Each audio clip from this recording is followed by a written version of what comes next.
नांदेड़ जिले के बिलोली तालुके में श्री राम जन्मोत्सव समिति की जानिब से 9 अप्रैल की शाम को जलसे आम का इनेकाद किया गया। जलसे में सैकड़ों की तादाद में लोगों ने शिरकत की। इस जलसे में हैदराबाद के गोशा महल असम्बली हलके से BJP MLA T Raja Singh को बुलाया गया था, लेकिन शदीद मुखालिफत के बाद टी राजा सिंह को जलसे में शिरकत का मौका नहीं मिला। प्रोग्राम के मुंतजिमिन ने आज जलसे में टी राजा सिंह के बजाय कालीचरण सिंह को बतौर खास मदऊ किया। कालीचरण महाराज ने अपनी तकरीर में कई मुतनाज़े और इश्तियाल अंगेज बातें की है, जिसमें मुसलमानों को तनकीद का निशाना बनाया है। मुस्लिम बस्तियों को पाकिस्तान से तजबीह दी गई है। मुसलमानों के खिलाफ नफरत आमेज बातें की गई है। प्रोग्राम में शरीक मजमूए को मुसलमानों के खिलाफ उकसाने की कोशिश की गई और अपनी तकरीर में कई ऐसे बातें की जिससे एक मखसूस समाज के लोगों के जज्बात को ठेस पहुंची है।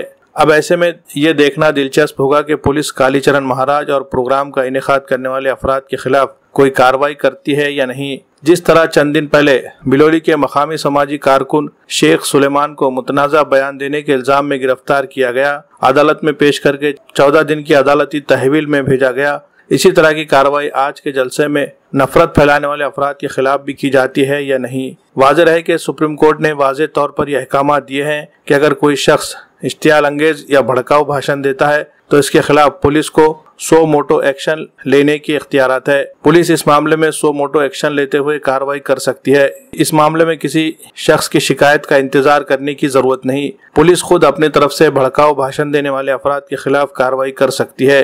अब देखना यह है कि नांदेड़ पुलिस इस मामले में क्या रवैया अपनाती है।